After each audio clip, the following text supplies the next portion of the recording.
Untuk mendukung podcast ini, silakan ke bit.ly/dukungderen. Sekali lagi bit.ly/dukungderen. Enjoy! Kalau misalnya lo position yourself as an American, would you position yourself as somebody who supports Trump? Yeah, definitely. Make America great again. Trump itu udah jelas bakal menang dia. Trennya itu ketika presiden ditembak dan masih hidup, semua orang beranggapan bahwa itu adalah pertanda dari yang sang ilahi gitu. Gue gak ada kritik terhadap Jokowi. Yang ada hanyalah sebuah rasa admirasi, kekaguman yang luar biasa. Karena ini adalah orang yang berhasil memutuskan diri seperti Pinocchio, tidak lagi menjadi boneka yang dikendalikan orang. Cakep sekali sih. Jokowi ini satu-satunya presiden setelah Soeharto yang gue lihat yang bisa mempergunakan kekuatan teoritis presidensial. Gue akan membagi sebuah fakta YTTA ya. Lu boleh aja membicarakan apapun tentang Indonesia. Jelek buruk sejelek God pun silahkan, anjing-anjingin pemerintahan silahkan. Permasalahannya syaratnya satu, pakai bahasa Inggris. Karena gak banyak yang ngerti, gue gak akan bilang apakah kita akan heading ke World War III, who knows. Tapi yang jelas, we are heading to a new Cold War. Where do I see this going in the future? I can't. I just want chaos.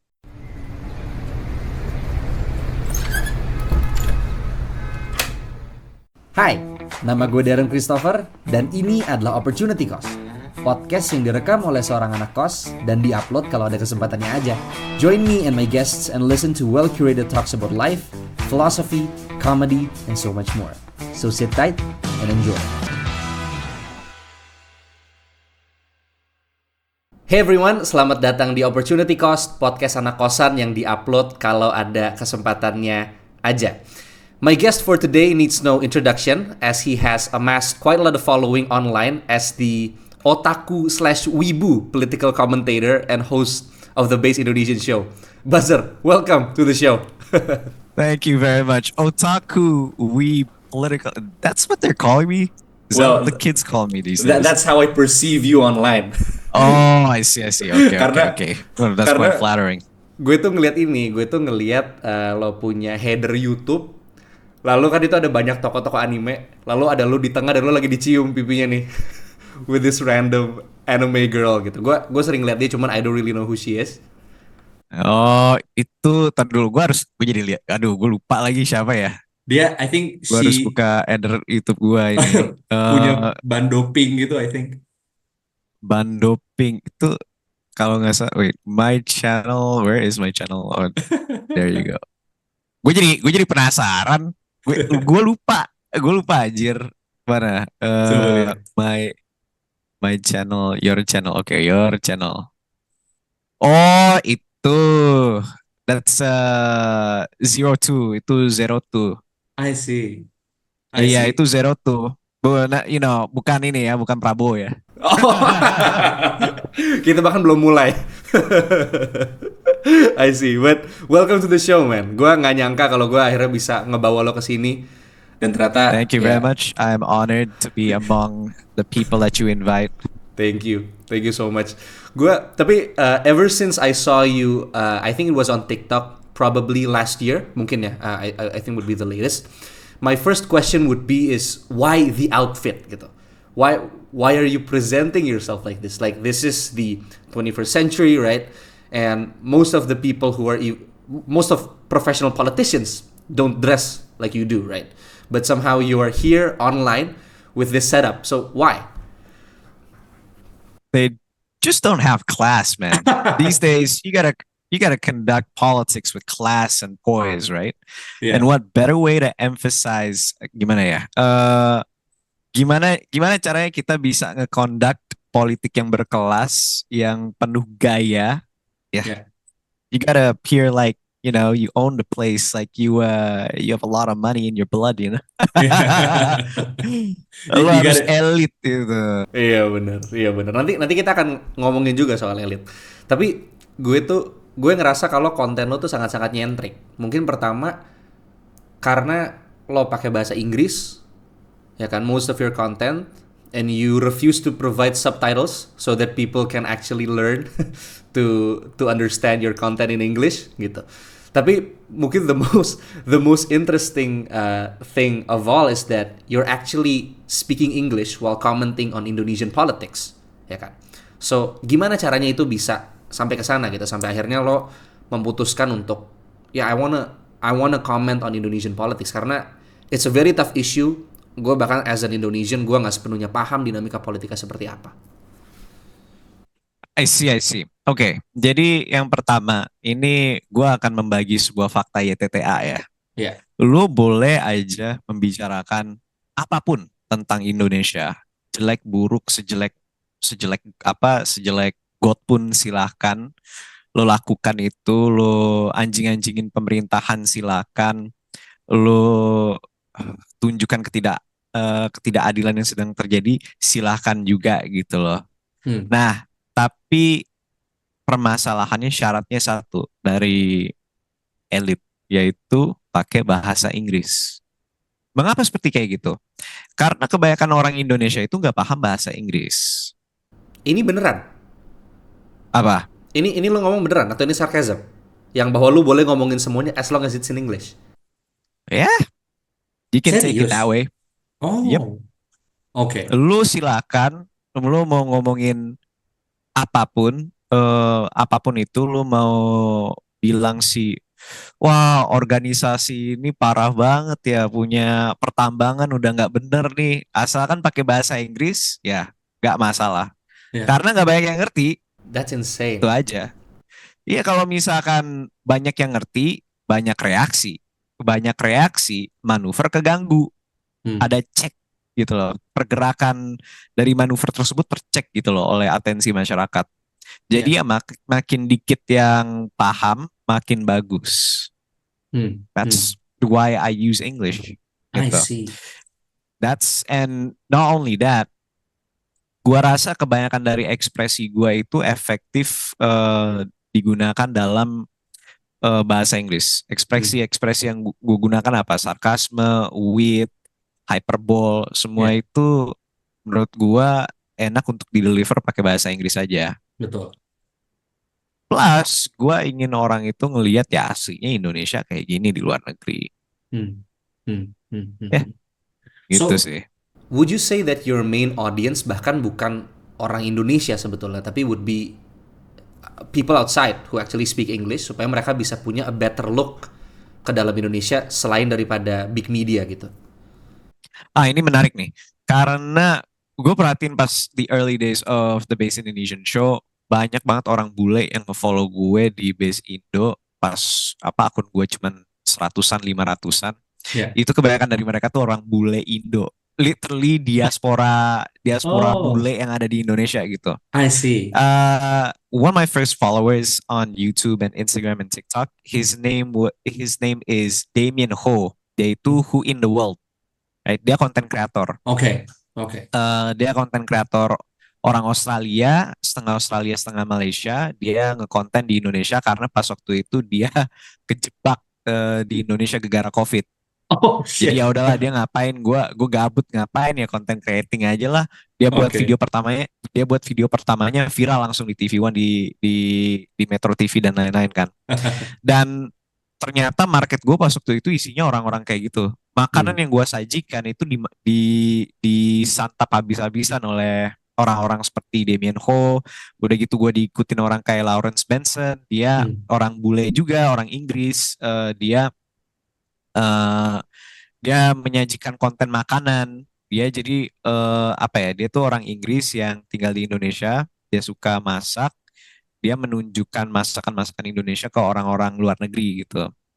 Jadi kebanyakan dari konten gue itu disantap oleh orang-orang bule ini karena hanya mereka yang bisa paham Q-nya gue.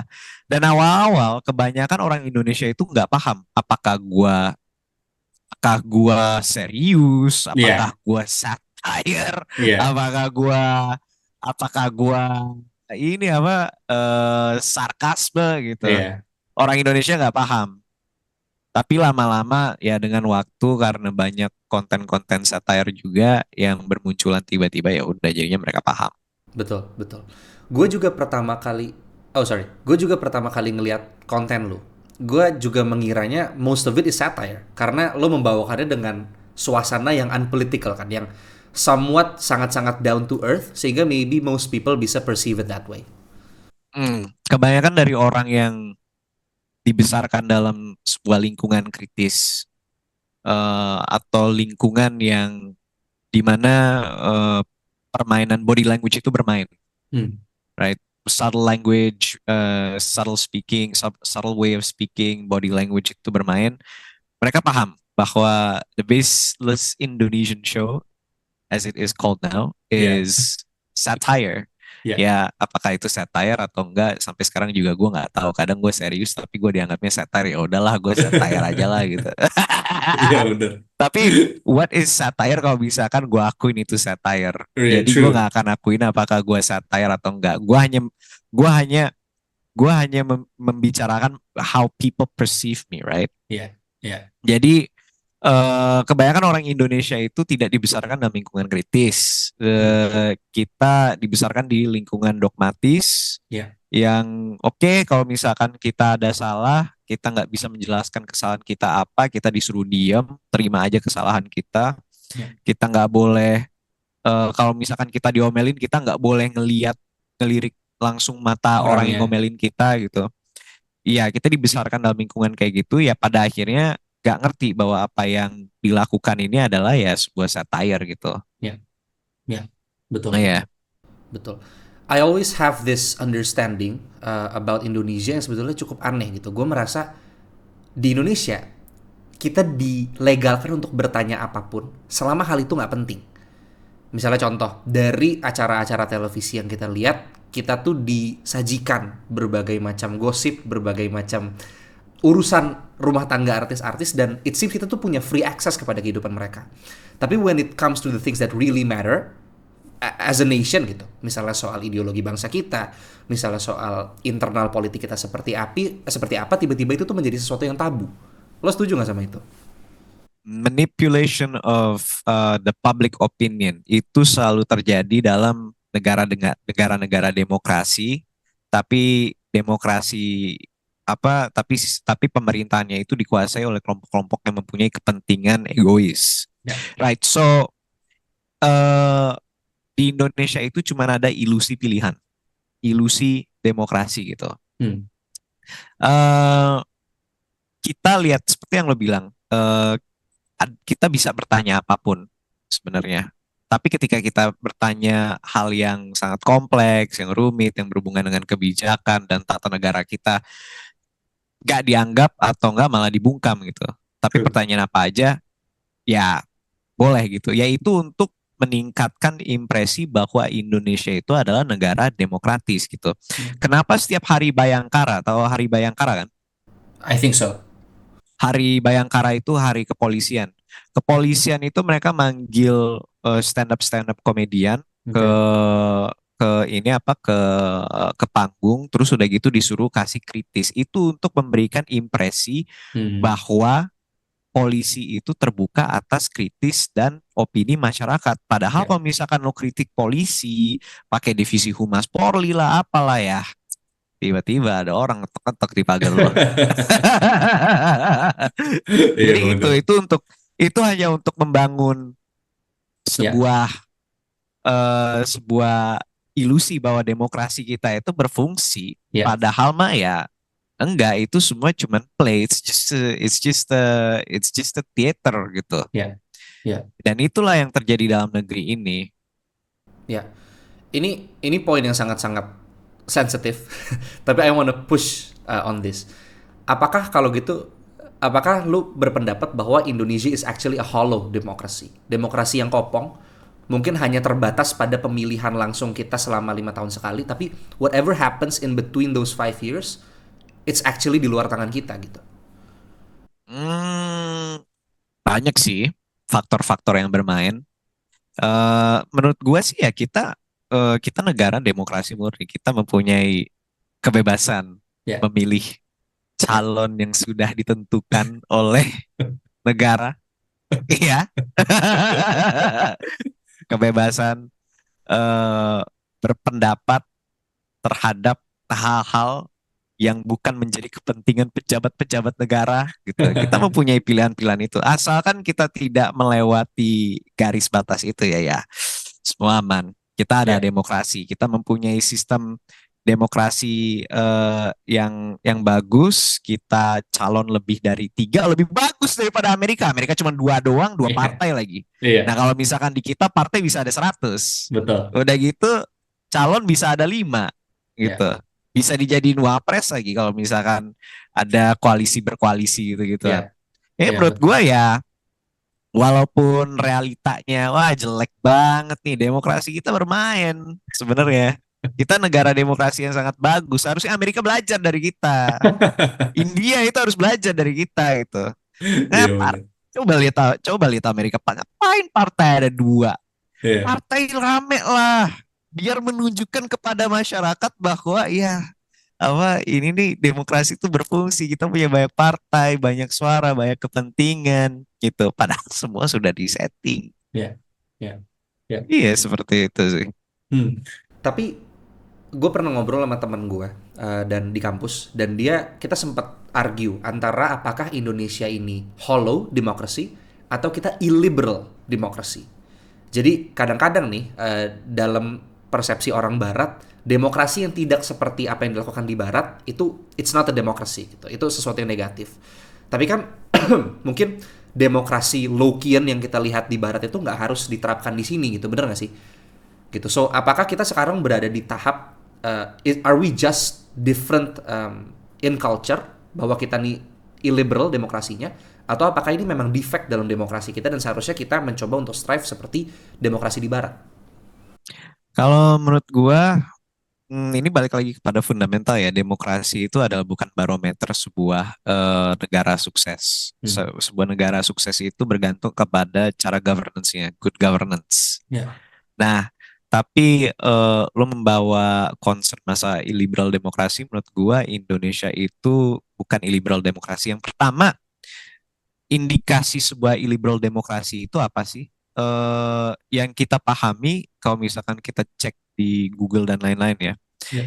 Illiberal demokrasi adalah sebuah negara yang kelihatan demokrasi on paper, Ya. tapi prakteknya enggak. Kayak Rusia, kayak Belarus.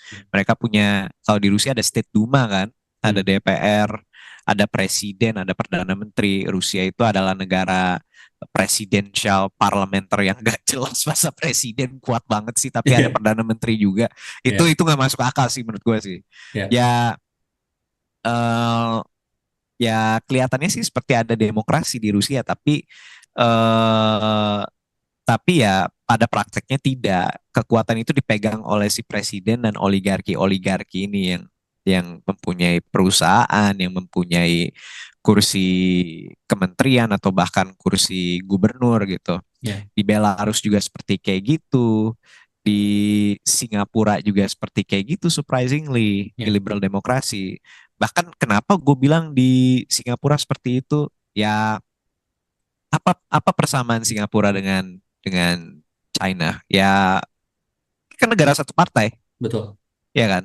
Singapura itu negara satu partai, secara de facto. Cina itu negara satu partai de jure. Sama juga dengan Jepang. Jepang baru ada satu perdana menteri dari beda koalisi itu pas tahun berapa tuh? 70-an, 80-an, I don't fucking know lah.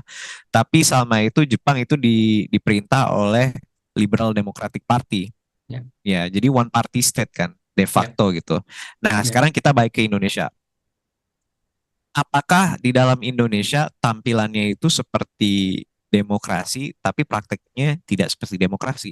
Gue tidak setuju bahwa Hmm. Indonesia itu bukan illiberal demokrasi. Karena apa?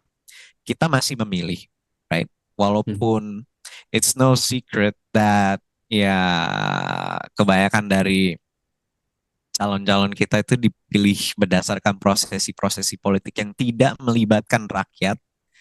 Ya, melibatkan rakyat sih sebenarnya lewat partai politik. Ya. Tapi kan kita kan nggak akan ngomongin itu keras-keras ya. Gitu.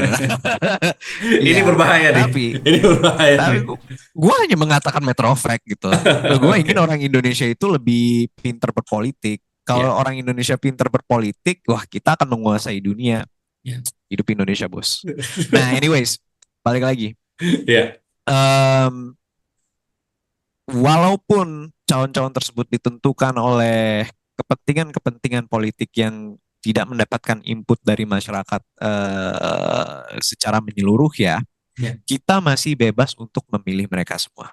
Permasalahannya di mana, right? Kenapa calon yang kita ingin menangkan itu sangat susah? Karena adanya fasilitas-fasilitas dan maklar-maklar yang menumpang sebuah ketidakadilan. Gue ngobrolin tentang apa? Gue ngobrolin politik uang. Gue ngobrolin serangan fajar. Gue ngobrolin beli suara gitu. Hal-hal tersebut terjadi gitu. Tapi hal-hal tersebut bukan terjadi karena karena sistem, bukan. Contrary to what people say gitu. Ketika lo mempunyai sistem demokrasi, belum tentu lo mempunyai politik uang gitu. Itu tergantung baik lagi dari kualitas demokrasi lo seperti apa dan masyarakatnya gitu. Tapi yang gue lihat di sini adalah adanya negara kita sangat besar, negara kita banyak populasinya, kita diatur oleh satu lembaga untuk pengambilan suara, banyak margin of error, logistiknya nggak jelas. Jadi dari ini membuat sebuah secure environment untuk kecurangan-kecurangan ini terjadi gitu. Dan pada akhirnya ya sudah orang beli jasa, orang pakai jasa tidak adil tersebut dan mereka bisa menduduki kursi gitu loh. Cuma butuh 1 M, 2 M, gampang lah itu dalam waktu 5 bulan juga bisa ketutup lah dari gaji lo gitu. Atau dari project-project lain dari APBN, APBD. Sorry. Anyways, gue malah ngajarin orang cara korupsi ya, goblok banget gue. Sorry guys. Jadi gini, ya itu yang terjadi gitu loh. Orang-orang ini mereka beli suara, mereka politik uang, akhirnya mereka bisa jadi politikus. Tapi itu bukan sebuah sebab dari demokrasi kita, tapi itu adalah akibat dari demokrasi kita. Jadi gue nggak setuju kalau itu adalah Indonesia itu adalah illiberal demokrasi karena kita masih bisa memilih presidennya ganti, cuma bedanya ya ada praktek-praktek gini aja gitu. Gitu. Kita tadi udah sempat membandingkan sistem pemerintahan dari banyak negara kan, dari Singapura, dari Jepang, dari Eastern European countries ya kan, bahkan dengan Amerika juga. Artinya lo seharian, maksudnya di keseharian lo gitu, lebih banyak konsumsi konten politik dalam negeri atau dari luar? Gua? Iya. Gua tergantung mood sih. Jadi kadang, wah capek lah gue denger nih apa sih ini kasus perjokian. Ya capek lah gue ngeliat ini. Gue buka ini apa? Gue buka perpolitikan Prancis atau Inggris gitu. I see. Atau mungkin ini gini-gini mulu nih, cari-cari kawan buat koalisi mulu nih di Prancis nih. Gue lihat di politik sekarang ada apaan. Oh, Kaisang pengen jadi gubernur. Perasaan dia pengen jadi gubernur Jakarta deh kemarin. Kok sekarang jadi Jateng. Sekalian aja semua provinsi calonnya Kaisang gitu. Iya gitu sih. Tergantung mood gue. Oke. Yang menarik nih sebelum gue sebenarnya pengen kita dive sedikit ke something yang lebih theoretical. Cuman karena tadi kita sempat menyinggung juga politik Prancis, gue tuh ngelihat di Barat itu sekarang lagi bermunculan calon-calon pemimpin yang haluannya tuh lebih populis, ya kan? Misalnya kita ngelihat Javier Milei di Argentina, kita lihat Nayib Bukele di Salvador. El Salvador ya betul ya. Lalu misalnya kita ngelihat ada partai, oh my god, gue lupa banget, kayak di Spanyol deh, partai Vox kalau nggak salah, itu juga partai populis gitu. Why do you think sekarang tuh malah bermunculan haluan politik yang arahnya tuh ke sana gitu? Padahal kalau kita lihat harusnya demokratisasi itu mengarah pada something yang lebih mungkin Western gitu. Haluan kita itu nggak melulu harus Western kok. Kalau misalkan Western menggagalkan, karena setiap negara itu tuh mempunyai challenge-nya masing-masing, gitu. Jadi ya kalau misalkan challenge-nya tidak bisa memakai cara-cara barat seperti diskusi. Ngapain diskusi? Kasih aja duit. Ngapain diskusi? Kasih aja laras senjata nih itu gitu. Oh my Itu goodness. itu ya itu silakan terjadi asalkan political will-nya bagus lah, bukannya gua mendukung hal itu terjadi dalam Iya. bangsa ya, tapi ini Iya. adalah contoh, semoga Iya. tidak menginspirasi kalian-kalian menjadi ekstremis. But Iya. gue tarik balik lagi ke Indonesia nih, kita belajar, kita empiris dikit deh, Iya. mahasiswa-mahasiswa yang sedang nonton ini, empiris kita belajar dari pengalaman, itu adalah definisi empiris, itu bener gak ya? Gue lupa lagi, empiris tuh belajar dari pengalaman kan, dari I- apa yang sudah terjadi kan, apa yang ya bisa kan? kita rasakan, kita lihat, Eh, what's observable. ya, Hmm. what's observable ya. Kita empiris aja. Kenapa Jokowi terpilih jadi presiden? Kita tahu dia adalah seorang pemimpin yang populis, yang Hmm. bisa yang bisa membuat semua orang setuju dengan dia.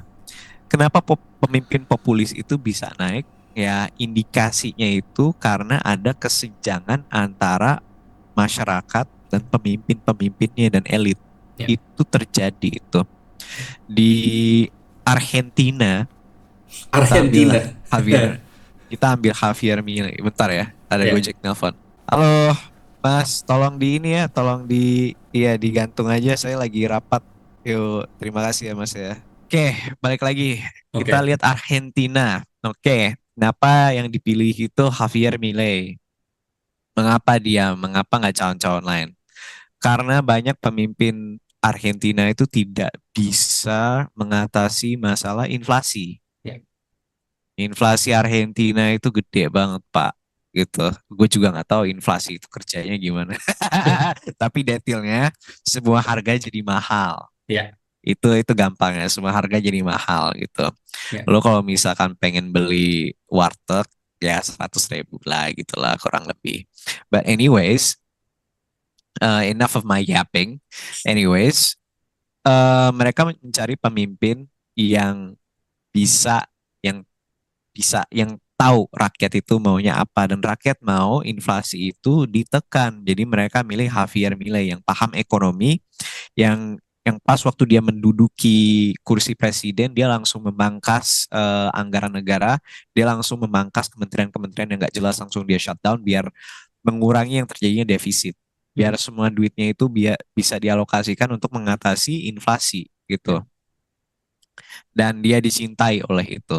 El Salvador mempunyai masalah keamanan dan sebuah politik yang tidak stabil karena korupsi gitu. Nah, mereka butuh seorang milenial ini bernama Nayib Bukele untuk membersihkan El Salvador dari masalah-masalah ketidakamanan dan masa-masa korupsi dengan cara-caranya yang ya ini yang agak tanda tanya kalau misalkan dalam perspektif barat gitu. Ya. Dia kalau misalkan dalam perspektif barat itu otoriter. Ya. Tapi kalau misalkan di perspektif Cina, dia itu liberal. Betul. Mas, maaf Mas, tapi Mas ini nih kurang kurang kurang tegas. Kalau itu yang dikatakan, itu yang gua anggap yang akan dikatakan Xi Jinping kalau misalkan Xi Jinping ketemu sama Najib Bukele itu Betul. kan gitu. Betul. Tapi ya Harusnya bisa langsung ilangin saat itu gitu. harusnya bisa hilangin saat itu gitu loh. Iya, Mas betul. gimana sih ini gitu. Iya, Tapi betul. ya itu pemimpin populis itu datang ketika kesenjangan antara maunya population dan maunya elit itu beda Ya. dan Ya. tidak bisa menyatu gitu. Tapi ya ini yang berbahaya. Kadang pemimpin populis itu tuh suka menyisipkan agenda-agenda yang tidak sehat. Hmm. Jadi ya contohnya kalau misalkan di 2016 kita flashback dikit dah. I'm gonna take you back to memory Sure. aisle. Mungkin lo pas waktu itu SD, ini yang terjadi di 2016 Amerika Serikat, ada pemilu antara Hillary Clinton dan Donald Trump kan. Ya. Right. Itu pemilihan yang sangat legendaris, yang itu adalah pemilihan pemilihan paling penting dah intinya Ya. di dunia dah, Ya. di election. which will define every other election. But enough of my yapping. Anyways, jadi Donald Trump itu tahu bahwa masyarakat itu ingin lapangan kerja. Dia tahu masyarakat itu ingin perbatasan yang kuat. Dia tahu masyarakat itu ingin partisipasi konflik-konflik dan kepentingan luar negeri yang lebih rendah gitu. Mereka ingin pemimpin yang lihat inward gitu. Yeah. Dan tapi terkadang tujuannya Donald Trump itu align dengan tujuan kelompok-kelompok ekstremis. Yeah. Kalau misalkan gue sebagai pemimpin, gue ingin sebuah perbatasan yang kuat, otomatis siapa yang akan milih gue? Orang-orang rasis. Betul. Orang-orang yang gak suka dengan datangnya imigran-imigran, orang yang gak suka dengan orang-orang yang punya kulit-kulit lain, otomatis itu akan datang gitu. Jadi ketika pemimpin populis itu datang, terkadang di ekstrimnya itu juga datang dengan dia. Itu yang kita harus pahami dari sebuah pemimpin populis. Gak ada pemimpin populis yang sepenuhnya benar. Maybe one day the Messiah is gonna come down. Maybe dia pemimpin populis paling benar gitu ya. Tapi until then, semua pemimpin populis di dunia pasti membawa keekstriman mereka ke dalam gitu. Mau itu berasal dari dia sendiri atau maupun itu berasal dari luar dia gitu. Nayib Bukele sendiri dia akhirnya memajukan orang-orang bukan teknokrat tapi orang-orang korporat yang nggak jelas ini, yang nggak suka dengan serikat-serikat gitu. Ya itu terjadi, itu ada konsekuensi dari politik gitu. Iya. Jadi tadi kita pembicaraan kita terpotong karena sekarang based Indo lagi menikmati nasi goreng. Nasi goreng khas Indonesia, nasi goreng yang suka ada di jalanan. The best. Great stuff. The best. Murah dan bisa dinikmati. Sebetulnya gue tuh pengen nanya, you mentioned about Nayib Bukele, itu tuh sebenarnya posisi politik dia tuh relatif dengan dia tuh dipandang dengan cara siapa gitu. Bagi orang-orang di barat dia akan dilihat sebagai this dictator, ya kan, orang yang berada di far right of the spectrum. Tapi mungkin bagi orang-orang di Cina gitu, dia dianggap sebagai pemimpin yang sangat-sangat moderat karena masih bisa membiarkan begitu banyak, let's say, individual freedom, yang kasarnya trespassing national sovereignty gitu. Nah, gue penasaran sama lu sebetulnya. Where do you actually fall, let's say, in the political spectrum? I'm always right. Gue selalu benar. Whether I guess that's like a very great pun. I'm always right. And the other side Indonesian always gets left behind, right? They always get left behind. We can leave them behind. tapi artinya you're on the right. Tapi honestly, gue selalu mikir sebelum gue, biasa tuh malam-malam tuh gue sebelum tidur gue selalu cium bendera Indonesia dulu. Terus gue mikir, what is my political spectrum? Please lead me. Oh, great Pancasila. Oh, great Pancasila. Dan selama ini gue selalu merasa gue telah berdosa kepada Indonesia karena gue libertarian. Oke. Gitu. Tapi ya tergantung dari isu sih di Indonesia. Gue kadang libertarian kiri, kadang gue libertarian kanan. Itu aja. So mostly center left atau center right gitu ya? Nggak serong kiri, nggak serong kanan, kayak Golkar dong. Ini orang gila banget. Sambil makan nasi goreng lo ngomong kayak gitu. Oke. Tapi kalau dari dalam politik sendiri itu tuh kita punya, selain theoretical, mungkin tadi kita sempat bahas cukup banyak gitu ya, mengenai kenapa nih certain events dalam sebuah negara bisa memicu hasil pemilu yang seperti ini gitu. Gimana caranya from a political spektrum kita bisa memandang pemimpin gitu. Tapi gue tuh sebetulnya pengen nanya mengenai more specifically Indonesia. Tadi kan sebenarnya Indonesia tuh kebawa terus, tapi sebenarnya dia footnote kan untuk melengkapi diskusi kita. Cuman gue melihat bahwa lu memiliki konten yang very very critical towards Indonesia, and so I think so gitu. I mean not as critical as maybe people I don't know on the left misalnya yang ada di US sekarang gitu. Tapi lu nggak takut untuk bisa memberikan kritik gitu, outspoken. Mungkin lebih banyak di short form video ya. Kalau di long form video gue merasa lu lebih banyak ngasih political education di sana. Tapi ya lo nggak takut untuk memberikan serangan satir itu, atau bahkan serangan yang frontal juga nggak takut gitu. And do you think that Indonesia right now is a shitty country saat ini? And if it is, why? Indonesia itu sangat lucu ya. Karena orang Indonesia itu nggak mau tinggal di Indonesia, tapi orang bule pada mati-matian ke Indonesia. Okay. Karena kenapa? Buat mereka itu Indonesia is not a shitty country, tapi buat kita Indonesia is a shitty country gitu. Tergantung dari cara pandang lo gimana sih. Yeah. Karena cara pandang kita itu biasanya kita selalu melihat as if though the grass is greener in the other side. Yeah. Dan usually it's greener in the Malaysia side. Ya, fuck you Malaysia gitu loh. Iya kan? Masa mereka punya rumput yang lebih hijau daripada kita, itu dosa itu. Nggak boleh itu. But anyways, I digress. Tapi kita selalu mempunyai itu. Yeah. Coba, tapi lo pikir-pikir lagi. Just think about it, right? Indonesia is a great country, right? Lo tinggal di Jakarta, you literally live in the only place that matters. Satu. Terus udah gitu, atau enggak lu tinggal di dekat Jakarta, kayak oke di Tangerang, di Banten, di Bandung gitu. Yeah. That's the only place that matters apparently. Sisanya ya kecuali kalau misalkan Bali atau Surabaya ya boleh lah gitu. Tapi sisanya ya Indonesia ya udah nggak jelas.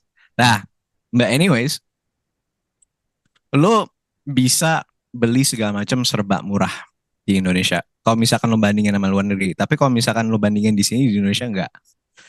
Lu mau nongkrong, udah lu cuma bisa nongkrong sekali doang sebulan, terus ya sudah, wassalam sebagai Boncos. middle class gitu. Iya betul. Bocos. Tapi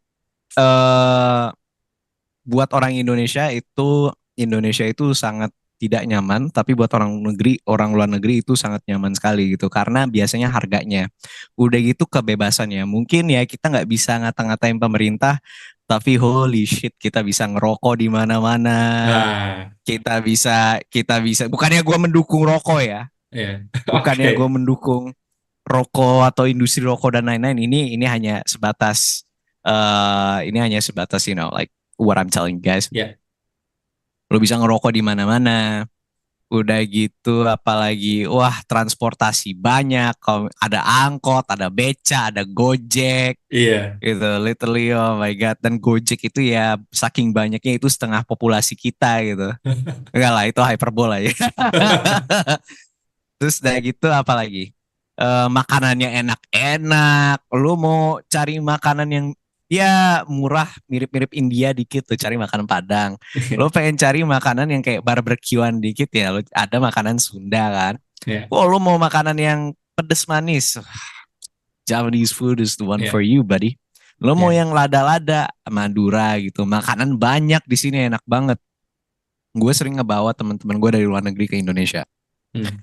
Dan kebanyakan dari mereka sekarang tinggal di Bandung. Mereka digital native, iya. Okay. Mereka digital native, iya. Dan mereka suka banget, mereka jatuh cinta, mereka sampai wah, ada satu yang dia tuh rada, sorry to say, they're a bit obese, tapi dia di Indonesia turun 8 kilo. Gitu. Wow. Iya gitu, it's great for them. Jadi we often take Indonesia for granted karena our politics and our government is often so shit.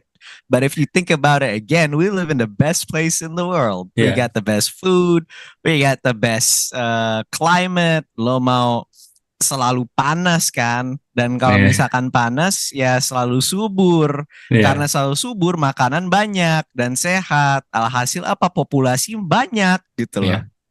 Itu peraturannya gitu. So istimewa lah ini Indonesia. Tapi banyak orang itu bilang kayak shit lah ya lu mikirin pemerintah terus sih. Lu berhenti mikirin pemerintah sejenak, kayak lu pikirin apa yang kita punya. Ini adalah negara terindah di dunia. So I don't think Indonesia is a shitty country, but we could be better. I see. That's a really interesting point, karena gue tuh selalu memiliki pandangan bahwa ya pada masa penjajahan Indonesia tuh kayak this popular girl di kuliah yang diincar oleh banyak laki-laki gitu, yang berusaha dikejar gitu, berusaha direbutkan karena memang kita punya. Ini gue takut seksis tiba-tiba ngomong kayak gitu, jadi maafkan. Cuman maksudnya we have really good qualities gitu. We have really good, misalnya tadi ya populasinya banyak, kita punya tanah yang subur gitu. Dan kita kebetulan ditempatkan di Katulistiwa yang sangat-sangat membantu perdagangan pada saat itu gitu. Nah, tapi betul juga bahwa yang saat ini mungkin menjadi I would say the stumbling block of Indonesian politics, of Indonesia is its politics gitu kan. Yang sebetulnya sekarang tuh menjadi riuh baik di dalam negeri maupun di luar negeri gitu. Dan mungkin gue berusaha untuk mendengarkan dari dua sisi gitu. Gue berusaha untuk mendengarkan dari orang-orang yang pro government sama anti government. Dan dari orang-orang yang anti government, gue melihat mereka tuh punya kecenderungan untuk mengkritik Jokowi habis-habisan, as if he's the worst president ever gitu. Bahkan kemarin gue baru denger Rocky Gerung ngomong seperti itu di Tempo ya kan. Nah, apakah lu setuju sama itu bahwa ya Jokowi is apparently the worst president ever, worse than mungkin Pak Harto? Dan kalau misalnya bukan, what are some critics yang bisa lo kasih ke dia? How is he the worst president ever kalau misalkan kita nggak ada perbandingannya setelah datangnya Jokowi gitu. Kita hanya membandingkan dia dengan apa yang ada ke belakangnya. So like kalau misalkan we have a president here, terus udah gitu like he's the worst president ever, suddenly kayak Jokowi is not the worst president ever. Since there's one even worse gitu. Sejarah itu biasanya nge-vilify orang. What I mean is dalam waktu kita akan melihat apakah kontribusinya itu membantu, membangun, atau apakah itu akan mengacaukan. Gua bukanlah seseorang seperti Rocky Gerung yang bisa membuat educated opinion like that, tapi gua akan menunggu untuk melihat apakah yang selanjutnya datang setelah Jokowi itu lebih bagus dari dia atau mungkin lebih jelek dari dia. Baru di situ gua akan menilai apakah Jokowi is the worst president ever or not. Sorry, barusan ya kebanyakan orang itu ya anti-government dan lain-lain. Tapi mereka lupa satu hal, yaitu korupsi. Kita itu sangat membenci korupsi, tapi kebanyakan dari kita yang teriak-teriak korupsi, wah adilin. Ya elah, kita aja masih bisa ngajakin polisi damai. Damai Pak. Yo damai yuk Pak gitu. Jatuh maaf. Kamu ini gak bisa damai yang bener ini gitu. Kebanyakan dari mahasiswa yang teriak oh ya ini apa, oh ya ini korupsi apa ya, mereka masih menjadi aksesori korupsi tersendiri. Sedikit prejudis ya, gue tahu nggak semua mahasiswa seperti ini, tapi ya menurutku kebanyakan dari mahasiswa ya SIM nembak. SIM nembak. Ya kenapa SIM nembak? Karena ya tesnya susah banget. Ini we are rigged. Cenah katanya. This is rigged so we will fail. Lo kalau misalkan 20 kali gagal, lo dapet SIM-nya gratis. Tinggal lo komitmen aja tuh seminggu lo datang ke sana gagal gitu. Silakan. Silakan, atau enggak lo buat penyuluhan tentang itu. Tapi lo daripada melewati proses itu, atau lo buat penyuluhan, atau lo buat gerakan, atau lo buat awareness, lo malah nembak. Lo nembak gitu. Lo ketika lupa pakai helm, STNK pajak, STNK-nya expire lah, nomor polisinya expire lah, ditilang lah, masih bisa ngajak damai. Gitu. Padahal harganya itu ya 20% Iya. Ya lah, gue nggak perlu ke situ lah. Tapi ya Iya. lu paham lah maksud Iya. gue. Iya. Lo masih bisa ngajak damai. Di sini gue akan mengquote salah satu quote yang gue paling benci. Dia itu, tapi datangnya itu dari orang yang gue, ya, I have mixed feelings about. Namanya Andrew Tate. I see. I see. Negara itu, menurut dia suka sekali tinggal di negara di mana corruption is accessible to all. Oke. Kata dia. Korupsi itu accessible to all. Dan kita telah menjadi aksesoris dalam korupsi ini. Wah, susah nih tugas kuliah, joki, dikit-dikit joki gitu. Itu kan build up hal-hal kayak gitu tuh meng- mengikis moral kita, membuat Ya. kita menormalisasikan sesuatu yang seharusnya tidak terjadi, Ya. tapi kita lakukan gitu. Udah gitu kita justifikasi lagi. Wah, joki kan gak mencuri, kan gak menipu, itu kan mereka halal gitu. Damai kan polisinya juga salah, ngapain ngambil dari, ya Allah yang ngasih masalahnya gitu. Nah itu Iya. menurut gua ada, ya itu 2 poin gua. Yang pertama, gue tidak bisa menilai apakah Jokowi is the worst president ever. Kedua, kebanyakan dari orang yang anti pemerintah itu ya mereka aksesoris dalam korupsi Ya. itu sendiri. Iya. To that, I actually have two follow-up questions. Yang pertama, tadi sebenarnya aku tanya sih, if you still have no opinion, lu belum bisa beropini apakah Jokowi is the worst president, do you have like the biggest criticism yang lu mau kasih? And second of all, tadi kan kita sempat singgung juga mengenai mahasiswa yang suka melakukan demo dan unjuk rasa gitu. Gue sempat baca sebetulnya satu findings psikologis yang bilang kalau di usia I think 17 sampai 20 something itu tuh masa-masa mesianik anak muda di mana mereka tuh ada dorongan to actually do something that matters gitu. And sometimes itu tuh involves apa ya, quote unquote rebelling against established institutions gitu. Dan menurut gue itu ada kecocokannya dengan kecenderungan sekarang banyak anak muda tuh apa misalnya suka wah kita protes terhadap ini itu, tapi mereka not necessarily memahami isunya gitu. They're just, mereka ngikut karena mungkin ada hype-nya, karena mereka merasa gratified di sana. Would you agree sama hal itu? Maybe those are the two questions. Gue gak ada kritik terhadap Jokowi. Yang ada hanyalah sebuah rasa admirasi, kekaguman yang luar biasa. Karena ini adalah orang yang berhasil memutuskan diri seperti Pinocchio, tidak lagi menjadi boneka yang dikendalikan orang, tetapi dia adalah orang yang mengendalikan orang-orang lain. Yeah. Dia bukan orang partai, tapi dia sangat kuat sekali seperti ketua umum partai. Padahal bukan partai, dia presiden doang gitu. Yeah. Dan cakep sekali sih. Jokowi ini satu-satunya presiden setelah Soeharto yang gue lihat yang bisa mempergunakan kekuatan teoritis presidensial. Yeah. Presiden itu punya banyak sekali kuasa kan, tapi SBY sendiri pun tidak bisa menggunakan kekuasaan tersebut secara optimal karena dia tidak menguasai power dynamics-nya. Waktu itu power dynamics-nya bisa dikuasai Golkar atau mungkin dikuasai JK atau mungkin dikuasai oleh oposisinya seperti Megawati dan Hamzahas gitu. Yeah. Atau Wiranto bahkan. Jadi dia tidak bisa menggunakan kekuatannya dia sebagai presiden. Kekuatannya itu hanya sebatas teori saja. Tapi Jokowi ini bisa menggunakan kekuatan teoritis dia. Kekuatan teoritis dia gitu loh. Which means dia punya apa ya? Dia walaupun dia sebagai presiden dia punya akses ke situ, tapi aksesnya juga kebuka, lancar untuk melakukannya. Nggak ada konsekuensi yang jelek sekali ya, paling cuman PR doang gitu. Dan itu yang gue admire dari Jokowi, kelihayannya dalam politik itu, aduh, wah gue pengen banget kayak gitu.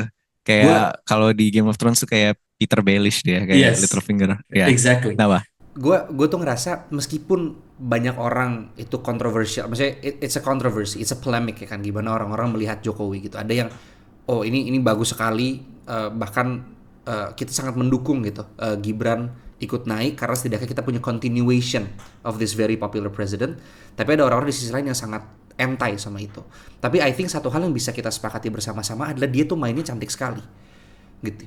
Like when people say he is like the grandmaster of this game, gue merasa nggak ada yang bisa sangkal itu karena it is insane gimana cara dia bisa sampai ke titik ini gitu. Insane karena semua institusi yang diperlukan untuk menguatkan presiden dia dikendalikan oleh orang kepercayaannya dia semua.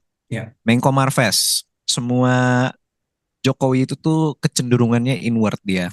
Jadi dia buat infrastruktur, social welfare, dan lain-lain kan.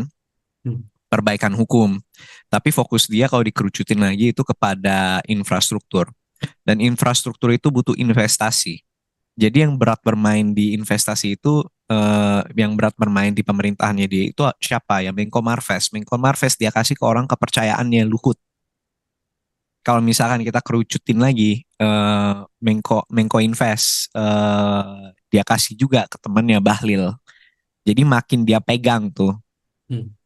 Polisi dikendalikan oleh oleh kenalannya dia, Listio, polisian. TNI, Panglima TNI dikendalikan oleh, awalnya dia coba kontrol pakai Hadi Cahyanto, TNI AL, kemudian Hadi Cahyanto habis masa jabatannya, sempat ada perseteruan tuh antara Jokowi sama Megawati karena Megawati mau sisipin orangnya sendiri, Andika Perkasa, ke dalam Panglima TNI. Akhirnya Andika kepegang, cuman gegara TNI itu sangat yang atas-atasnya pro Jokowi, jadi Andika itu nggak bertahan 2 tahun, dia bertahan setahun doang jadi Panglima TNI. Ganti sekarang jadi ganti lagi Yudo Margono, dia orangnya terkenal netral, tapi dia hanya transisi untuk ke Agus Subianto, orangnya Jokowi juga. TNI AD dikendalikan oleh mantunya Luhut, Kasat diisi oleh Maruli Simanjuntak, siapa lagi? Semua Sri Mulyani mengendalikan Kemenko, dan pas waktu itu dan satu-satunya dan MK itu dikendalikan oleh ininya sendiri, kayak brother in law-nya sendiri, Anwar Usman. Jadi dia tahu cara ngeletakin orang, nih, manuvernya gini, narasinya gini. Dia punya pengertian terhadap teater, dia punya pengertian terhadap pikiran orang-orang, dan itu yang membuat dia sangat bagus dan lihai. Itu Jokowi. That's Jokowi. Jadi kalau misalkan lo, jadi kalau misalkan lo mau nguasain negara ya gitu, lo jangan taruh orang yang tahu apa yang harus mereka lakukan. Lo taruh orang yang akan ganggu ke lo. That's how you rule a country. Dan perannya Jokowi di situ, dia menciptakan stabilitas dari situ. Gue merasa pertanyaan. Sorry, sebelum lanjut ya. I think this might pertanyaan kedua ya. Betul, pertanyaan kedua. Go ahead. You first. Go ahead. I think this might just be, penjelasan lo barusan tuh salah satu yang paling runut dan jelas untuk mengekspos gimana caranya dynamics kita tuh bisa sampai hingga hari ini. Gitu, karena ya betul, he understands the theater, ya kan, dia ngerti how to play this game gitu. Dan pada akhirnya beliau bisa melakukan semua hal ini gitu melalui taktiknya yang udah dibangun maybe I don't know 5 or 10 years atau bahkan far before that, semenjak dia mencalonkan diri di Jakarta dan di Solo mungkin. Dia ini orangnya paham sekali bahwa simbolisme itu bermain. Teater itu kan simbolis. Dan orang-orang Jawa itu terkenal simbolis. Jawa itu ada mayoritas di Indonesia. Jadi dia memainkan politik Indonesia seolah-olah itu politik Jawa, simbolis sekali. But anyways, moving on to the second question, what was it again? Gue lupa. It was penjelasan gue yang Jokowi. Betul. It was about apakah anak muda yang saat ini tuh berdemo, would you say mereka memang beneran paham isunya dan peduli, atau apakah mereka kebawa sama sebuah arus mesianik, so to speak gitu ya, yang akhirnya mendorong mereka, I want to do something gitu, this matters gitu, ini keren mungkin, atau this satisfies me in some way gitu, I think I'm doing something that's important gitu. Menurut Tan Malaka, idealisme adalah kenikmatan terakhir yang bisa dimiliki oleh mahasiswa dan pemuda. Nggak tahu mahasiswa atau pemuda atau dua-duanya, gue nggak tahu, gue lupa quote-nya. But gue personally gue nggak terlalu dengerin Tan Malakasi. Ya walaupun dia adalah father of the Indonesian Republic, tapi beliau juga adalah seorang forever alone, yang jomblo abadi, yang mungkin juga seorang wizard, dan akhirnya dia matinya juga anti klimaks sekali gitu, nggak jadi presiden ini orang, aduh. But anyways, enough about Tan Malaka. Tapi itu idealisme itu menurut gue penting untuk dipupuk semenjak dini. Karena gini loh, idealisme itu sifatnya merubah. Idealism itu sifatnya merubah. Dan perubahan itu adalah selalu sesuatu yang baik. Gitu. Dan ya balik lagi prosesnya, apakah nanti dalam prakteknya itu jelek atau gimana, itu balik lagi. Karena arus perubahan itu bisa membersihkan status quo yang sudah complacent. Yang sudah complacent, yang sudah usang, obsolete. Betul. Ya, jadi idealism itu selalu penting gitu. Dan pemuda-pemuda ini ya mereka idealisme gitu. Value-nya mereka itu di dalam kehidupan bermasyarakat adalah idealisme. Value-nya pemuda itu adalah untuk belajar, untuk demo, untuk oh ya kita punya ini, kita punya itu gitu. Dan itu it reminds the older generation what they were supposed to be doing in the first place. Checks and balances, tapi on a spiritual level. Gitu. Ya balik lagi, tanpa kontribusi mahasiswa 98 tidak akan terjadi. Mereka rela gitu loh, cuman mau kondo doang ke jalan, sorry bukan mau kondo ya, kasar itu. mereka itu hanya bermodalkan idealisme, Moindo ya, mereka bermodalkan idealisme saja gitu, dan mereka rela mati seperti Budiman Sujatmiko yang rela disiksa sama di penjara tuh. Ya itu perubahan signifikan terjadi karena idealisme masyarakat. Tapi jangan lupa juga idealisme mahasiswa.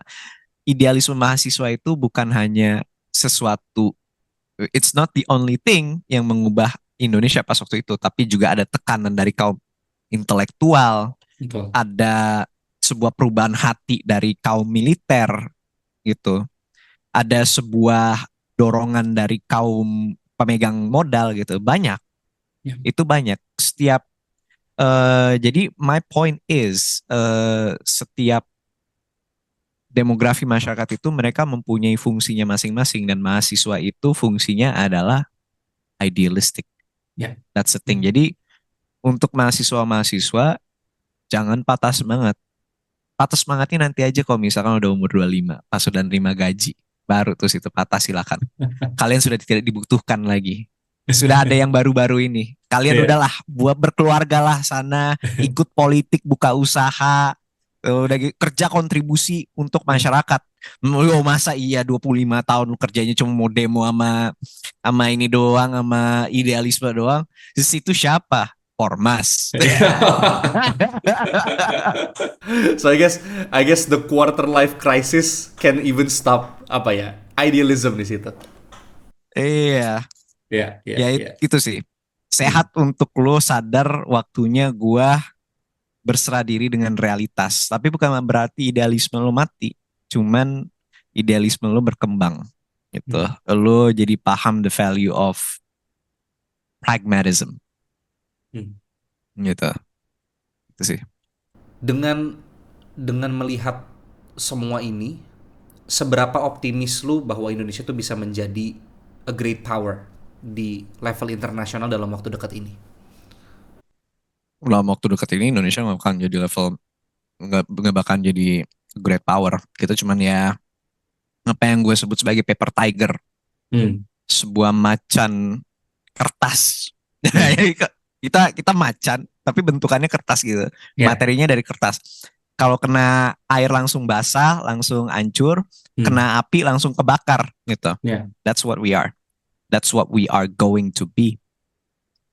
Unless there are some changes.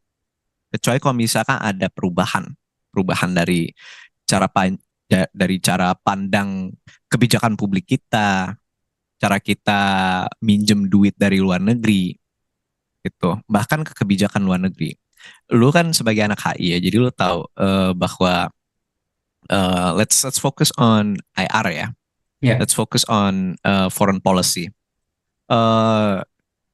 Indonesia itu foreign policy-nya adalah bebas aktif. Iya kan? Jadi kita mempunyai kawan di mana-mana tapi lawan kita nol. Cuman kalau misalkan peraturannya ya, semua orang tahu ini di dunia sosial seperti ini. Kalau misalkan lu temen untuk semua orang, lu itu sebenarnya juga bukan temen semua orang.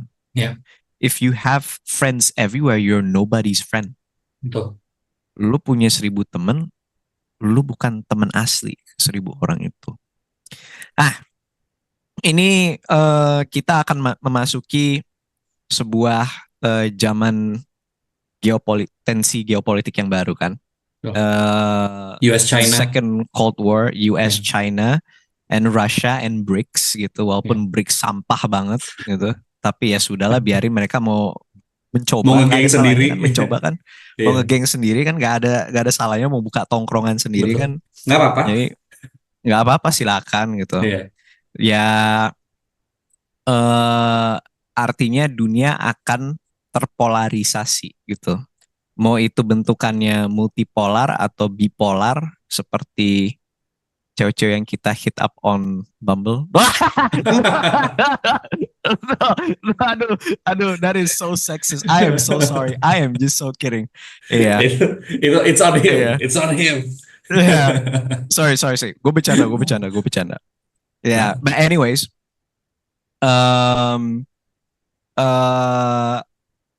kita harus redefine kebijakan luar negeri kita.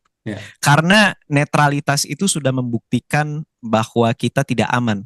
Lah kok bisa kayak gitu, blaser? Sama ini kita netral biasa-biasa aja. Lu ngomong ke Ukraine sono. Ukraina mereka netral, right? Karena mereka tahu mereka negara gede, tapi mereka diambang Rusia dan Barat gitu. Lihat apa yang terjadi ketika mereka netral. Ketika lo netral, gak ada yang ngebantu lo.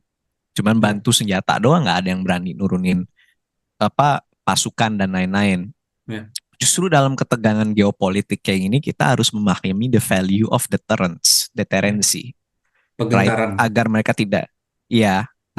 tidak menyerang kita. Gimana caranya? Ya kita harus mempunyai kawan yang kita bisa bergantung kepada. Pas waktu di zamannya Soekarno itu Soviet Union, pas di zamannya Soeharto itu US. Tapi kita lihat realistisnya deh. Kita selalu ngadain acara-acara militer lah sama US. Kenapa kita nggak masuk blok Amerika aja? Gitu. Oh nggak bisa, tapi kan duit kita dari Cina. Nah itu. Iya betul. Kenapa lo dari awal main dua kaki? Kalau misalkan yang satunya ujung-ujungnya temen lo bilang, gue mau pilih sekarang, gue pengen lo pilih, lo mau jadi temennya dia atau temennya gue? Kan nggak enak rasanya memilih. Manusia aja nggak enak kan rasanya untuk memilih kan. Gimana negara? Gimana negara kan? Iya benar. Nggak akan itu ini sih ya. Artinya apa? Indonesia itu harus sudah mulai berpikir untuk mencari 1000 lawan 1000 kawan. 1000 lawan 1000 kawan. 1000 kawan 1000 lawan gitu. Betul. Itu salah satu contohnya yang harus diubah.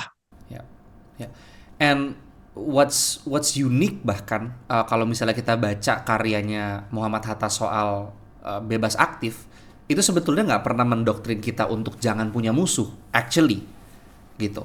Bahwa sebetulnya ya bebas dan aktif adalah kita tuh nggak ditarik oleh kepentingan negara manapun dan kita aktif berpartisipasi dalam perdamaian dunia gitu kan. Cuman karena dicocokin dengan zaman Cold War pas eranya beliau pada saat itu, memang Indonesia nggak milih nih antara blok timur maupun blok barat gitu. Tapi gue setuju banget sama lo, kalau kita lihat dinamika geopolitik sekarang, apa ya, it's becoming very very urgent untuk Indonesia bisa cari kawan. Bahkan a growing number of scholars di bidang ini, ilmuwan-ilmuwan HI itu udah mulai mengkritisi posisi Indonesia itu terlampau netral. Karena nanti sepertinya kita bisa didorong ke kiri ke kanan, kita malah nggak dapat net benefitnya itu gitu loh, sebagai negara yang very very strategic, leader di ASEAN gitu kan. Tapi kita nggak bisa memanfaatkan kesempatan, padahal sekarang kita lagi ditarik nih oleh kedua sisi gitu. Sekarang balik lagi kepada ya, who do we want to spread our legs for? Yes. Gitu sih. Ya, gue sih berdoa mau pilihan manapun yang Indonesia pilih, muka itu berjodoh dengan Cina atau berjodoh dengan Amerika, ya semoga itu pilihan yang terbaik lah. Semoga kita nggak kena nuklir sih, itu aja. Iya, semoga ya. Gue pengen kita sekarang pivot sedikit ke, tadi kita ngomongin banyak soal Indonesia. Gue pengen nanya ke lu soal upcoming US election. Tadi kan kita sempat singgung bahwa Hillary versus Trump itu terbesar. Sekarang juga gue merasa what a time to be alive gitu. Trump hampir ditembak, udah ditembak tapi nggak meninggal, ya kan. Lalu Joe Biden yang sangat-sangat tua tapi masih pengen maksain, akhirnya tiba-tiba turun digantiin sama Kamala Harris gitu. How do you make sense of this? Gimana caranya lu memahami dinamika menuju pemilihan umum US tahun ini nanti? Trump itu udah jelas bakal menang dia. Trennya itu ketika presiden ditembak dan masih hidup, semua orang beranggapan bahwa itu adalah pertanda dari yang sang ilahi gitu. Ya, itu yang terjadi. Cuman yang menarik di sini adalah Partai Demokrat ini udah desperate nih. Pas Kamala Harris 2 hari atau sehari setelah dia dipilih jadi dia diusung sebagai calonnya Demokrat, terjadilah sebuah donasi kampanye terbesar Amerika dalam sehari ya. Dalam sehari, iya, itu artinya Demokrat itu udah desperate. Cuman Demokrat itu mereka sebenarnya banyak calon-calonnya, sama juga di ya kita Demokrat dulu deh. Demokrat sebenarnya banyak calon-calonnya. Gue nggak bisa namain satu persatu, tapi gue akan get to the problem aja. The problem tentang kenapa calon-calonnya adalah kepentingan. Ya, Amerika itu tuh perpolitikannya bisa dikontrol, bisa dikontrol karena ada 2 anchor, yaitu Partai Demokrat dan Republik. Mereka adalah batas, nggak boleh melebihi itu, nggak boleh melebihi apa yang dipromot sama Republicans atau Demokrat gitu loh. Jadi mereka bisa mengontrol politik Amerika, pemikiran masyarakat biar nggak jadi ekstrim gimana-gimana. Tapi karena hanya ada 2, jadi yang paling soft dan paling ekstrim dari kedua belah pihak itu semua masuk ke dalam kubu yang sama. Betul. Dalam demokrasi seperti itu, biasanya mereka itu mencari tokoh bukan yang paling kuat, bukan yang paling benar, tapi yang paling bisa menyatukan semua inter kubu-kubu. Betul. Gitu. Basically itu Partai Demokrat dan Partai Demokrat dan Republikan itu seperti Partai Golkar, banyak kubunya di dalam. Nah, tapi ada 2. Ya, nah siapapun yang mimpin itu yang bisa nyatuin semua kubu-kubunya. Betul. Nah, salah satu calon yang sama ini dianggap bagus ya Bernie Sanders kan. Betul. Tapi kok Bernie Sanders itu tidak kepilih-pilih karena untuk orang Partai Demokrat dia itu adalah seorang sosialis. Untuk orang Republikan dia sama aja kayak komunis. Betul. Gitu. Dia terlalu ideologis. Kebanyakan dari concernnya dia itu hanya datang dari perspektif orang yang tinggal di Vermont. Vermont itu basically tempat terindah di Amerika. Ya lo tinggal di situ nggak ada, no problem, no worry lah gitu. Jadi ya pemikirannya dia kayak gitu. Sementara rata-rata orang Amerika tuh nyari presiden-presiden yang potongannya ya kayak Bush, kayak Obama gitu. Yang biasa-biasa aja, tapi pinter juga gitu. Betul. Ya Yang lagi berkuasa sekarang di kubu Demokrat itu kubu Clinton. Ya.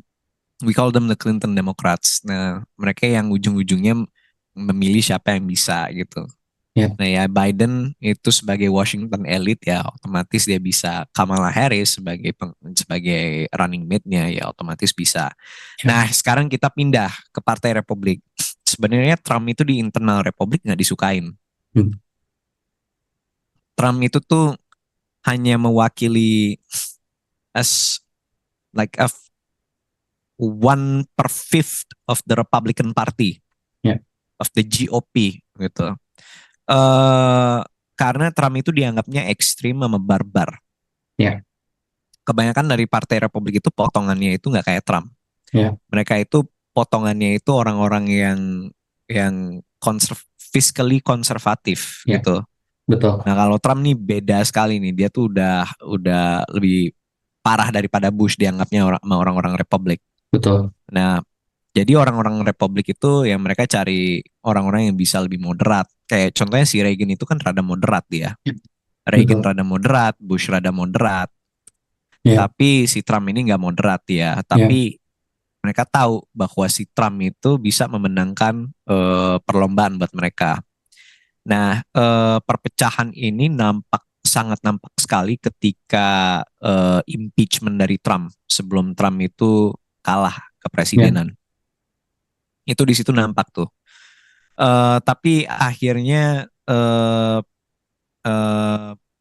Partai Republik itu mereka nggak satu suara untuk nge-impeach Trump. Ada beberapa orang-orang Republikan itu mau nge-impeach Trump. Ya. Tapi kan ketahan di House of Representative deh kalau nggak salah. Betul. Bukan. House of Representative itu mayoritas Demokrat, abis House of Representative ke Kongres. Tertahan itu di Kongres impeachment. Karena kebanyakan dari Republik mereka pragmatis. Tapi the fact bahwa Republikan itu nggak satu suara, it says something about sebenarnya apakah si Trump bisa berkuasa di dalam partai gitu itu atau tidak gitu. Ya. That's the thing. Semua orang di Amerika sekarang nggak mau ada Trump, nggak mau ada Kamala Harris. Mereka mending mau cari calon lain. Tapi ya udah, masanya yang elit-elit ini lagi pada pragmatis.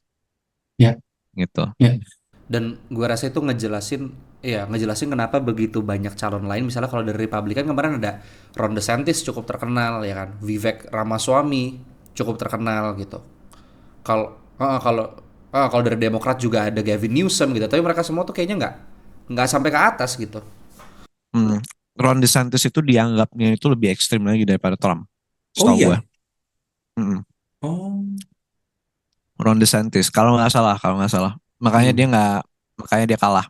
Iya. Tapi gue harus double check lagi atau itu sebenarnya orang Republikan lain gitu.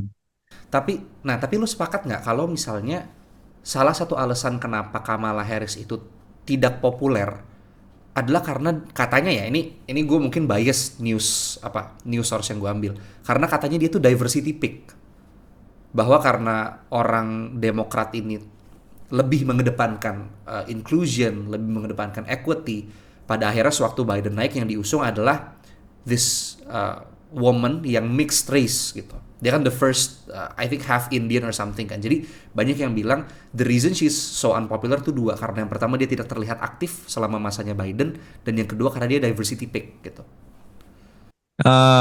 Ya basically. Tapi mulai sekarang tuh hal-hal yang kenapa ada affirmative action? Kenapa ada diversity hire? Kenapa? Karena pas waktu itu inclusion adalah sebuah slogan yang sangat seksi setelah 2014. Yeah. Inclusion sangat seksi gitu karena banyaknya ada narasi banyak ini yang rasis lah apalah, dan memang iya benar ada banyak yang rasis kan, ada yang banyak yang bias terhadap putih gitu. Yeah. Jadi inclusion dipaksakan kepada masyarakat. Cuman yang gue lihat sekarang inclusion itu mulai fall out of fashion. Yeah. Dari awal tuh inclusion itu bukan sebuah a cause that a lot of people believe in. It's just a fashion. It's just a trend. It will pass gitu. It's just a phase. Dan orang sudah mulai melihat bahwa ya contoh kasus di Kanada, lo diversity hire, tapi akhirnya lo mendatangkan banyak imigran, lo membuat krisis lapangan pekerja untuk orang Kanada asli, dan orang Kanada asli nggak suka, mereka akhirnya nggak bisa kerja, mereka pada nganggur, terus sekarang apa, inflasi tinggi di Kanada, harga harga naik dan segala macam. Yeah. Gitu. Jadi Amerika sekarang sudah mulai tahu konsekuensi dari nge-hire orang berdasarkan kulit apaan. Dan yang gue suka, mereka sadar betapa ironically racist affirmative action is. Yes, yes. Betul. Lo rasis sekali nih, gue nge-hire orang hanya karena mereka Chinese kalau di Indonesia. Itu that's very tokenizing. Yeah. Iya, itu tokenizing banget kan.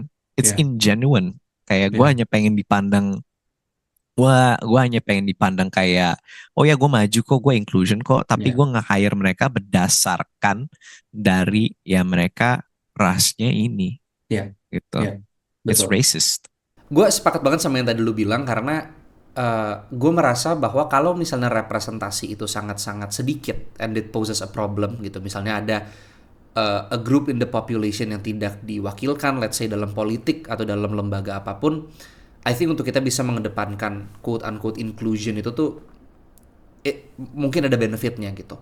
Tapi gue sepakat bahwa I think this whole inclusion thing itu tuh sama kayak positive sexism, ya kan, or positive racism gitu, dimana kita berusaha untuk menginclude orang tapi not based on their competencies, tapi berdasarkan ya sara mereka gitu kasarnya, where do they belong in these categories.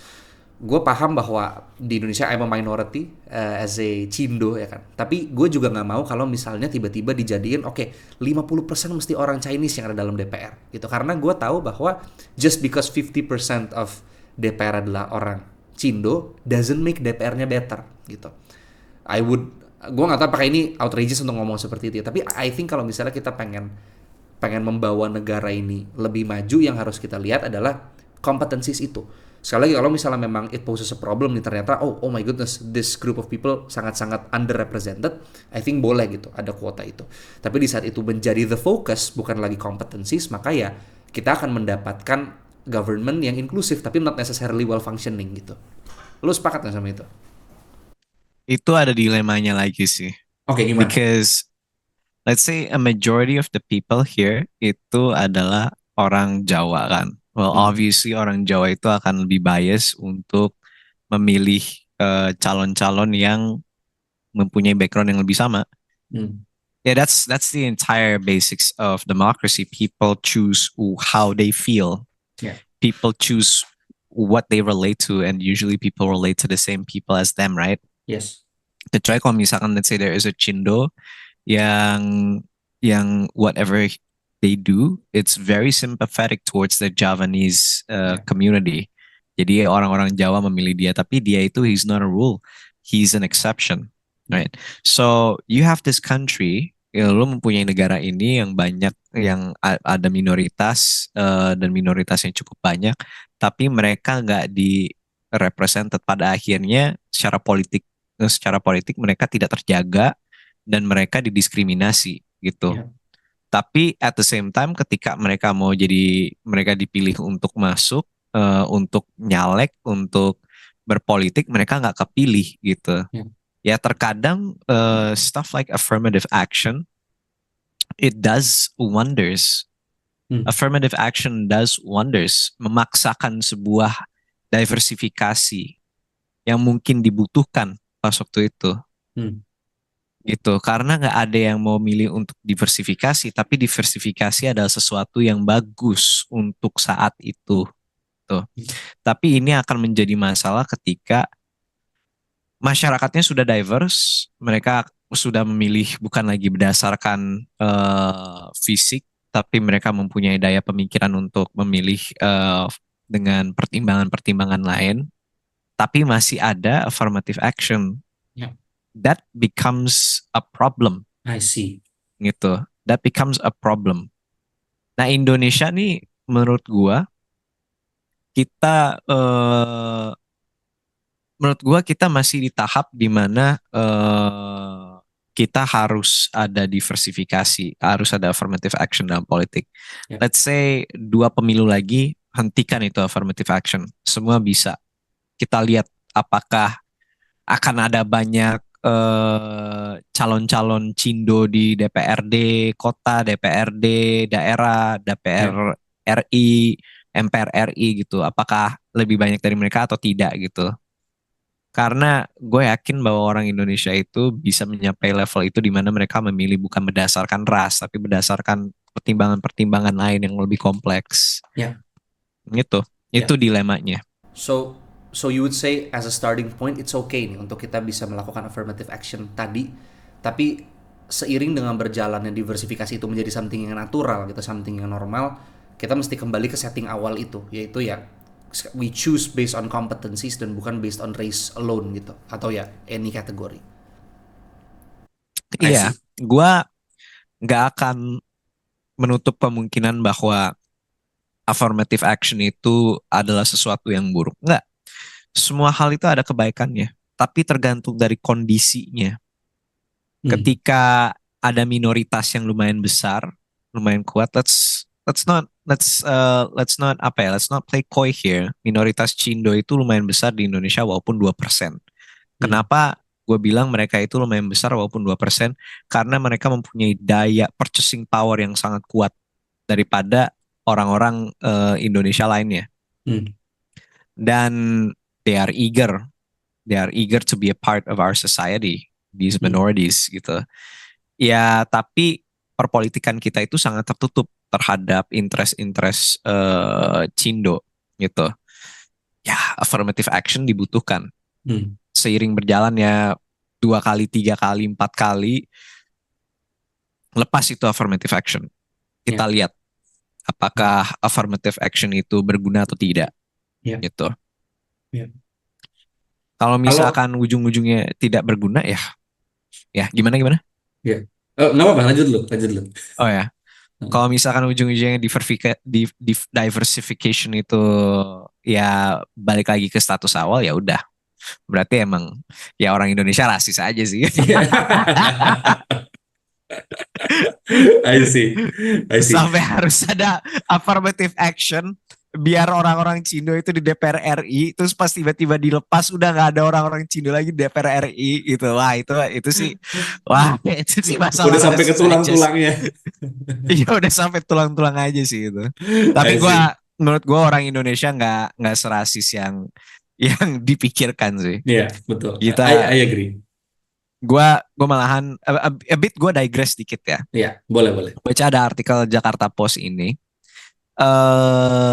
Yang gue pahami adalah setelah 2010, 2015, setelah 2015 itu ada generasi orang-orang Indonesia dan Cindo yang baru yang mulai muda dan mulai berkarya dan mulai berkontribusi, dan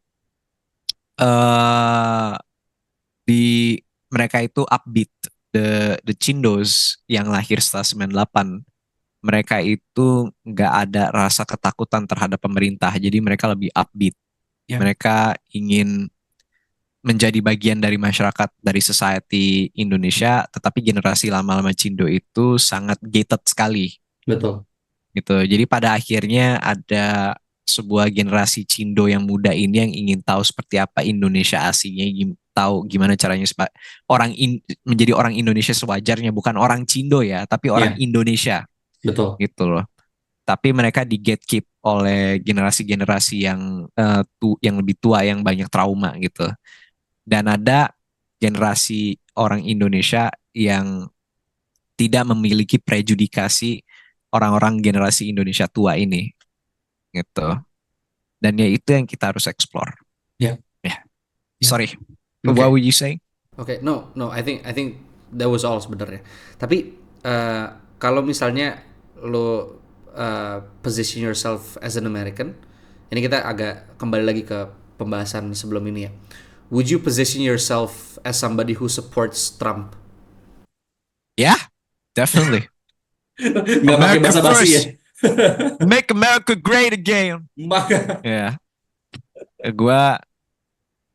Sekarang gini.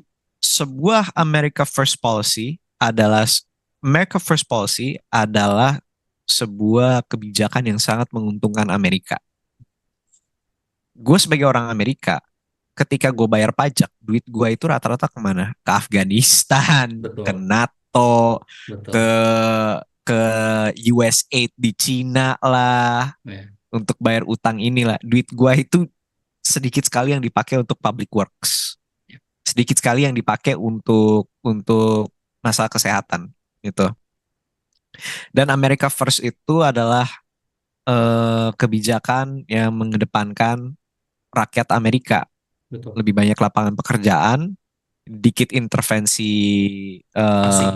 kebijakan luar negeri dan asing gitu, Ya, yang membuat Amerika lebih jauh daripada konflik dan membuat dunia lebih aman. betul. Itu yang gue mau dari Amerika. I want an America that is safe again and great again. Dan Hmm. gimana caranya kita safe, ya kita jangan ikut-ikutan dengan konflik-konflik gak jelas di Timur Tengah gitu. Ya. Itu sih. Tapi dengan Amerika menjadi negara yang lebih isolated, bukankah dengan begitu penggentarannya, deterrence-nya juga turun gitu? Yang berarti negara-negara di luar yang selama ini takut dengan American Order ini menjadi lebih bebas untuk berkeliaran. Iya, itu adalah sebuah apa namanya? Itu adalah sebuah konsep Intervensi. dari pihak Hmm. Barat sih sebenarnya, dari pihak terutama Western Europe. Dengan adanya sebuah America First Policy, pasti involvement Amerika di Western Europe itu akan lebih berkurang. Betul. Dan karena involvement Amerika berkurang, jadinya kurang proteksi. Ya. Jadinya Rusia lah berkeliaran gitu. Ya. Tapi proteksi secara hakikat ya, proteksi sebuah negara itu tidak bergantung kepada negara lain. Itu bergantung ke diri sendiri gitu. Nah, dengan Amerika mengambil dengan Amerika mengambil sikap MAGA ya, dengan mereka mengambil sikap America First gitu, bukan berarti hegemoni Amerika itu hilang, enggak. Tapi artinya apa? Amerika itu berhenti fokus ke hegemoninya gitu. I see. Oh, itu Mereka menarik. mereka That is really berhenti interesting. fokus ke hegemoninya.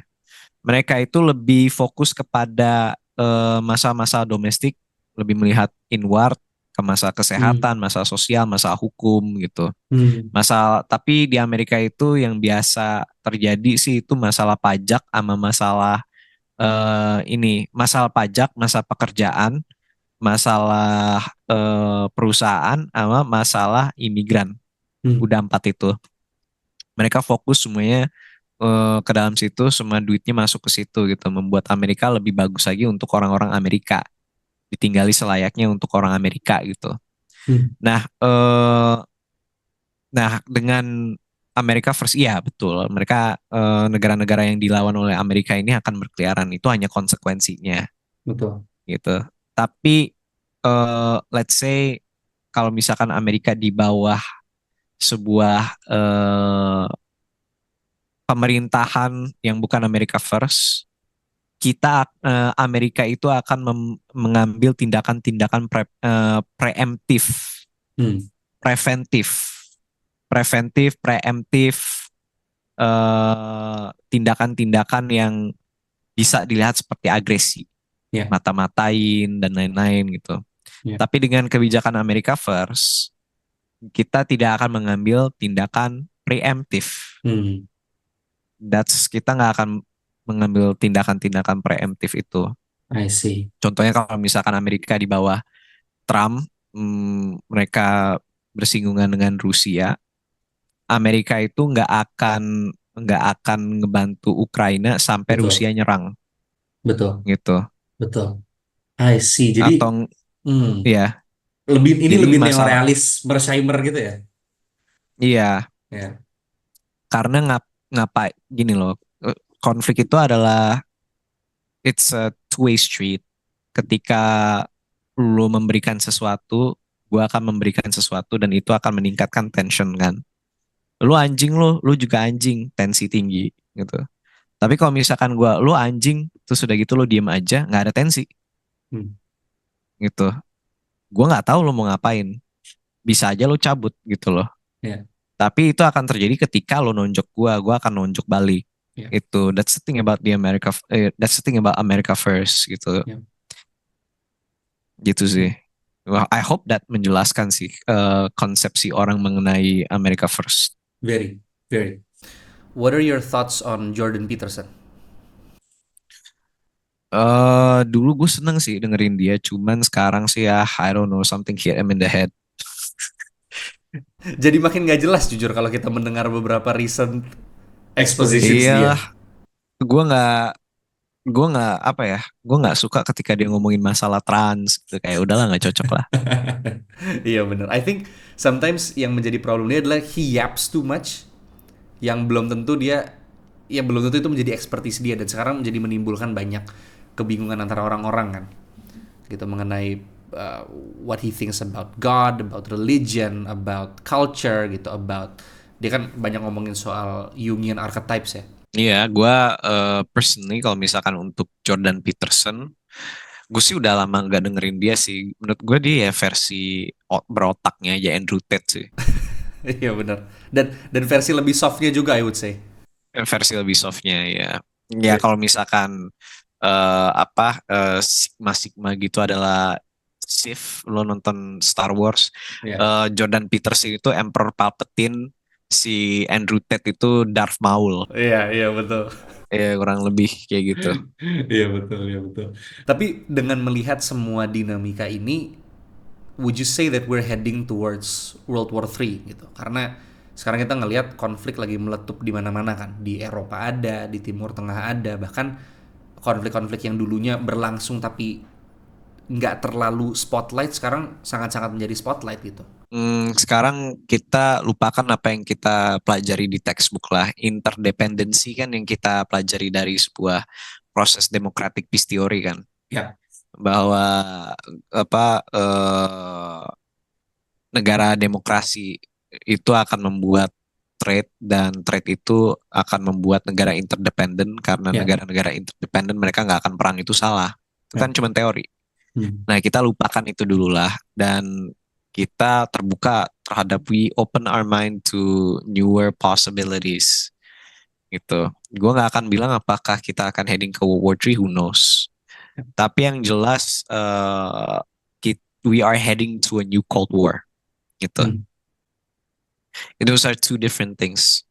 Pas waktu awal-awal juga di awal-awal perang dingin pas tahun 50-an juga kelihatannya seperti kita mengarahnya ke perang dunia ketiga. Betul. Tapi di awal 60-an itu ada detente, ada sebuah pelerayan ketegangan antara mereka berdua, antara Amerika sama Soviet, tapi flare up lagi tahun 80-an gitu.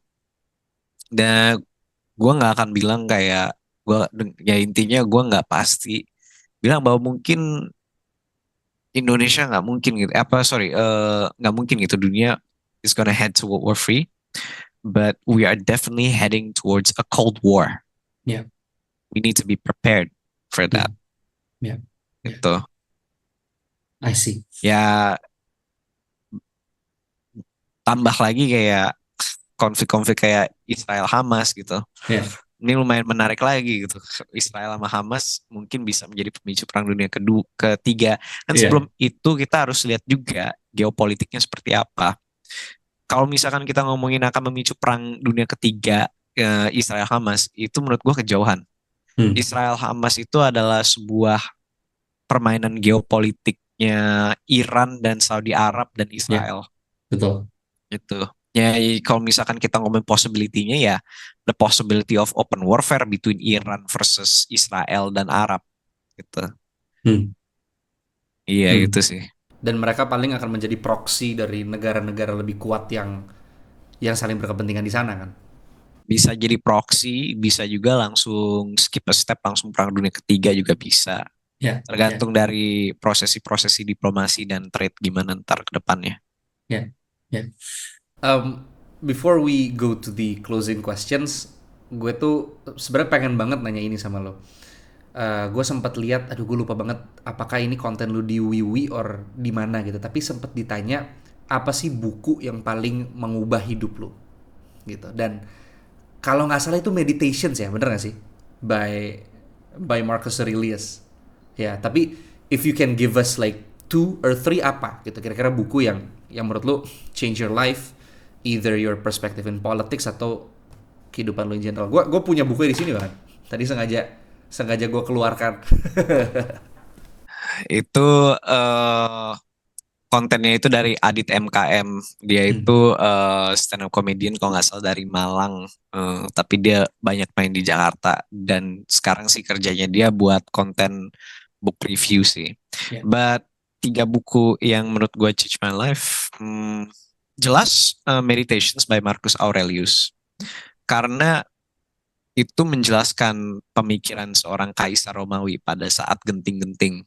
Bagaimana caranya dia menghadapi suatu masalah, suatu mindset yang dibutuhkan untuk menghadapi masalah, bagaimana cara menahan dirinya sendiri, menjadi sebuah panutan, percontohan bagi orang-orang. Untuk orang yang beraspirasi menjadi pemimpin atau seorang inisiator, mereka wajib sih baca Marcus Aurelius. Nah, kedua, gue akan bilang The Art of War. Sun Tzu. Nah, Sun Tzu ya. Kalau kata orang cara berpolitik itu baca Il Principe. Kalau menurut gue cara berpolitik itu baca Art of War. Ya, politik itu adalah perang itu adalah politik dengan senjata, basically. Dengan mengikuti fundamental itu berarti ya prinsip-prinsip perang itu bisa berlaku dalam politik. Dari 39 strateginya dia yang gua udah lupa satu persatu tuh apa aja tuh.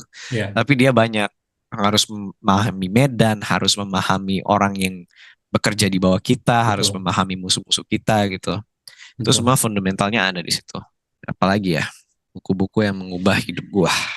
The Prince bahkan. Il Principe menurut gua normi banget. Normi banget ya. Machiavellian banget.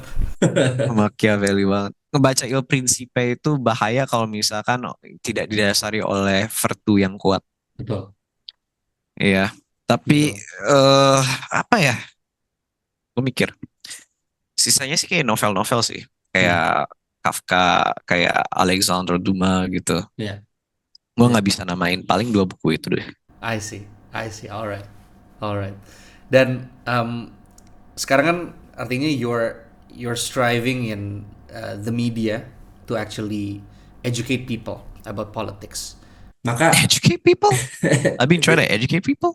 Isn't that what you're trying to do? Well, I guess so. As a consequence. Yeah. Tapi what's the end game for Buzzer and for the Based Indonesian Show? Where do you see this going in the future? Where do I see this going in the future? I can't. I just want chaos.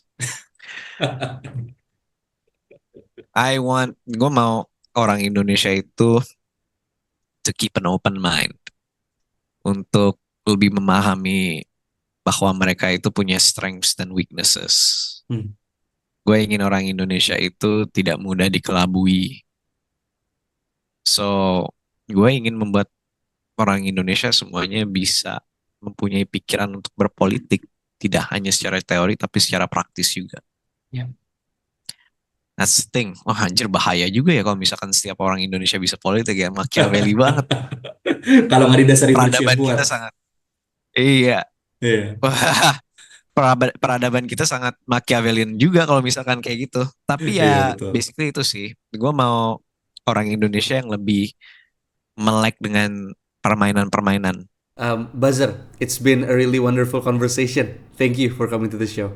Thank you very much. It is my honor to yap here. to yap here. For all of you guys. Yeah. Thank you so much. I hope my yapping is not just glazing, you know. I hope, it's W Skibbity.